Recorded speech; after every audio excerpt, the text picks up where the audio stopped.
Obesiti adalah masalah yang sedang berkembang pesat. Ia bukan sekadar soal berat badan berlebihan, tetapi ia juga berkaitan dengan kesihatan yang sangat serius. Obesiti boleh menyebabkan masalah kesihatan seperti penyakit jantung, kencing manis, tekanan darah tinggi dan banyak lagi. Ia juga boleh mempengaruhi kualiti hidup seseorang secara keseluruhannya.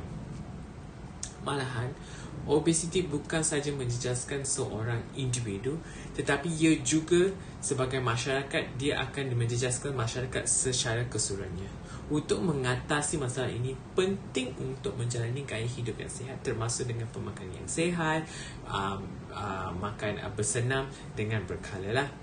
Ia juga mempengaruhi psikologi seseorang, menyebabkan masalah kesihatan seperti depresi dan juga kekurangan keyakinan diri. Obesiti pun boleh disebabkan oleh pelbagai faktor, termasuk dengan daripada pemakanan yang tidak seimbang, kurangnya aktiviti fizikal dan juga faktor genetik juga akan mengawal berat badan dengan pemakanan yang sihat dan tidak sihat dengan senaman. Ada juga langkah yang penting yang kita boleh dapat mencegah obesiti. Kesedaran tentang obesiti dan komitmen untuk gaya hidup sihat adalah kunci bagi pencegahan. Kita perlu bersama-sama untuk berusaha untuk mengurangkan kadar obesiti dalam masyarakat kita dan juga perlu memberikan sokongan kepada individu untuk mencapai berat badan yang sihat. Obesiti kini dikategorikan sebagai epidemik yang bermaksud wabak yang menyerang sekumpulan manusia ataupun komuniti. Penularan epidemik obesiti ini di seluruh dunia semakin ketara dengan peningkatan kes yang dicatat saban hari. Malaysia juga tidak terlepas daripada permasalahan ini dan ia mencatatkan angka individu obes paling tertinggi di Asia Tenggara, iaitu sebanyak 15.6% says Data World Population Review 2019, dan antara dua tertinggi di seluruh Asia dengan 23.43% responden obes 1 dan 13.47% responden obes 2. Apa yang paling menyedihkan mengenai isu ini adalah masalah berat badan berlebihan dan obesiti boleh dielakkan dengan beberapa langkah dan pencegahan. Dalam pengamalan gaya hidup yang sihat, kita dapat mengelak daripada masalah ini dan juga lantas dapat mengurangkan risiko penyakit kronik dan juga penyakit-penyakit yang tidak berjangkit. Namun tanpa kesedaran dan langkah proaktif, masalah berat badan berlebihan dan obesiti akan terus meningkat dan akan mengancam kesihatan masyarakat kita jika kita tidak mengambil sebarang action about obesity ini.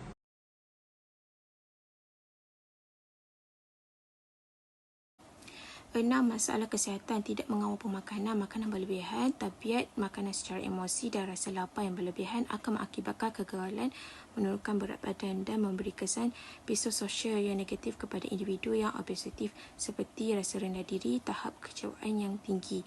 7. Stres. Peningkatan dalam makanan yang tinggi kalori dan lemak juga diambil apabila stres. Stres juga dikaitkan dengan perbuatan mengambil makanan walaupun anda rasa lapar. 8. Kesan sampingan ubat.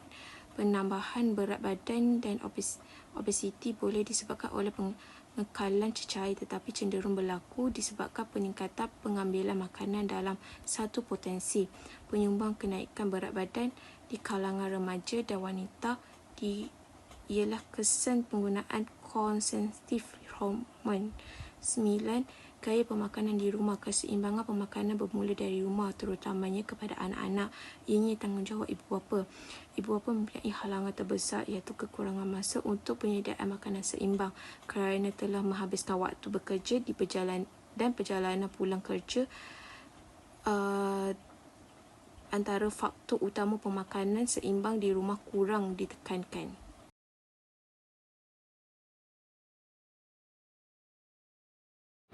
Hai dan Assalamualaikum. Saya Suhaila binti Haryanto dengan nombor menteri A183352 akan membentangkan kesan-kesan akibat berlakunya isu peningkatan obesiti dalam kalangan masyarakat. Kesan-kesannya kita dapat lihat melalui individu, masyarakat dan juga negara. Untuk individu, risiko penyakit tidak berjangkit dan kronik seperti sakit jantung, tekanan darah tinggi, kanser, kencing manis dan banyak lagi. kualiti hidup yang buruk dan juga stigmatisasi sosial. Untuk masyarakat, kita dapat lihat melalui persekitaran dan komuniti yang pasif akibat ramai mengalami masalah kesihatan dan juga generasi akan datang dibelenggu risiko penyakit. Untuk negara pula, kesannya adalah kepada KDNK negara. Hal ini dapat dilihat melalui impak kepada sistem kesihatan, kesan peningkatan kes penyakit disebabkan obesiti. Kos untuk perubatan untuk kes penyakit berkaitan obesiti juga dapat meningkat. Untuk seterusnya, saya pas kepada rakan saya.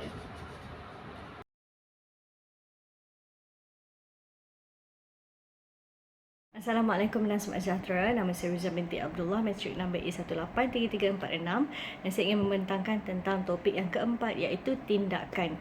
Tindakan yang telah dilakukan dalam mengatasi isu peningkatan obesiti dalam kalangan masyarakat. Obesiti bukanlah benda baharu dan ia semakin meningkat dari semasa ke semasa. Jadi telah ada beberapa tindakan dan juga langkah yang telah diambil dan telah dijalankan oleh pihak kerajaan untuk mengatasi isu ini, isu peningkatan obesiti dalam kalangan masyarakat Malaysia. Antara tindakan yang telah diambil ialah dengan penubuhan Pelan Tindakan Pemakanan Kebangsaan Malaysia, ataupun lebih dikenali sebagai NPANM. Okey, NPANM ni mula ditubuhkan pada tahun 1996 dan yang sekarang NPANM telah memasuki edisi ketiga, iaitu NPANM 2016 sehingga 2025. Ini adalah plan edisi ketiga. Ada 3 objektif utama yang ingin dicapai dalam pelan tindakan NPANM ini. Iaitu pertama, untuk meningkatkan status pemakanan rakyat, dan kedua, untuk mengurangkan penyakit tidak berjangkit yang berkaitan dengan pemakanan, dan yang ketiga, untuk mengukuhkan sekuriti makanan dan pemakanan. Jadi, fokus utama ialah pada objektif pertama dan juga objektif yang kedua dalam mengatasi peningkatan obesiti di rakyat Malaysia. Melalui objektif yang pertama dan kedua, pelan tindakan ini ingin meningkatkan status pemakanan rakyat. Maknanya ingin menukarkan gaya pemakanan rakyat yang sekarang ni mungkin lebih tertumpu pada pemakanan tidak sihat kepada gaya pemakanan yang lebih sihat. Ingin memberi lebih kesedaran, ingin memberikan lebih ilmu mengenai gaya pemakanan yang sihat berbanding yang sekarang yang sedia ada. Jadi bila objektif pertama dapat dicapai, secara tidak langsung akan dapat mencapai objektif yang kedua, iaitu dapat mengurangkan penyakit tidak berjangkit dan berkaitan pemakanan. Apabila rakyat mula mengamalkan gaya pemakanan hidup yang sihat, objektif kedua akan terus dapat dicapai. Menyedari peningkatan obesiti yang tinggi di kalangan rakyat Malaysia, sebabkan itulah NPANM edisi ketiga ini memberi fokus kepada dua perkara ini. Gaya pemakanan, kemudian penyakit yang berkaitan dengan gaya pemakanan yang tidak sihat itu. Disebabkan gaya pemakanan yang tak sihat itu memang salah satu punca utama terjadinya berlakunya peningkatan obesiti di kalangan rakyat. Dan melalui pelan tindakan ini juga, KKM ada membentuk satu dokumen yang bertajuk Prioriti Penyelidikan Pemakanan di Malaysia untuk Rancangan Malaysia ke-11, yang mana ada 7 bidang keutamaan. Dalam dokumen inilah berkaitan dengan pemakanan. Baik, seterusnya yang kedua, pelan tindakan kedua ataupun langkah yang diambil oleh yang pernah dibuat oleh pihak kerajaan, yang sedang dibuat sebenarnya, ialah program pemerkasaan masyarakat ataupun lebih dikenali sebagai COSPEN. COSPEN ialah Komuniti Sihat Pembina Negara. Ini merupakan inisiatif yang diperkenalkan oleh Menteri Kesihatan Malaysia semasa penubuhan pada Julai 2013, iaitu Datuk Seri S. Subramaniam. Tujuan ataupun objektif inisiatif ini dijalankan ialah untuk mengurangkan bebanan penyakit tidak berjangkit. Jadi inisiatif ni merupakan satu pendekatan dengan penubuhan functional units. Functional units ni ialah sukarelawan daripada kalangan masyarakat di seluruh negara.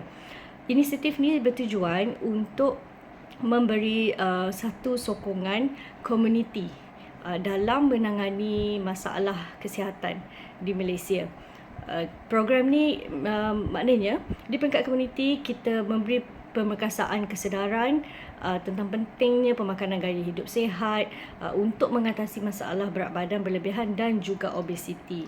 Terdapat beberapa modul program yang telah dijalankan, yang telah diperkenalkan di dalam inisiatif ini. Ini adalah salah satu langkah yang masih lagi berterusan sehingga sekarang lah dalam sebagai tindakan pihak kerajaan untuk mengatasi isu peningkatan obesiti di Malaysia. Okay, baik. Setakat itu sahaja daripada saya. Saya serahkan kepada rakan saya seterusnya. Terima kasih.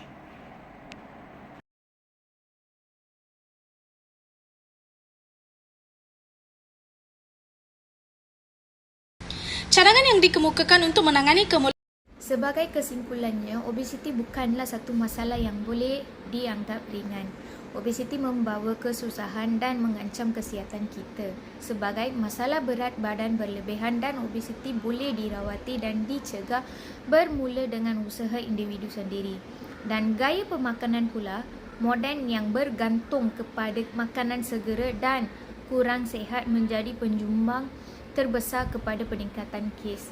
Dan kesedaran dan ilmu tentang pemakanan yang sihat perlu diterap semenjak dari kecil, bermula di rumah dan di sekolah. Jika berterusan, dunia akan melihat generasi baru yang tidak sihat dan mempunyai pelbagai masalah kesihatan. Kos perubatan juga akan meningkat dan memberi tekanan kepada negara. Usaha sama pelbagai pihak dapat membantu dalam mengurangkan isu obesiti negara. Malaysia menduduki tempat pertama di kalangan negara ASEAN dan kedudukan ke-6 di rantau Asia Pasifik yang berhadapan masalah obesiti penduduk. Oleh itu, rakyat Malaysia masing-masing perlulah ambil perhatian untuk jaga makanan dan memberi tumpuan kepada kehidupan sihat masing-masing. Terima kasih.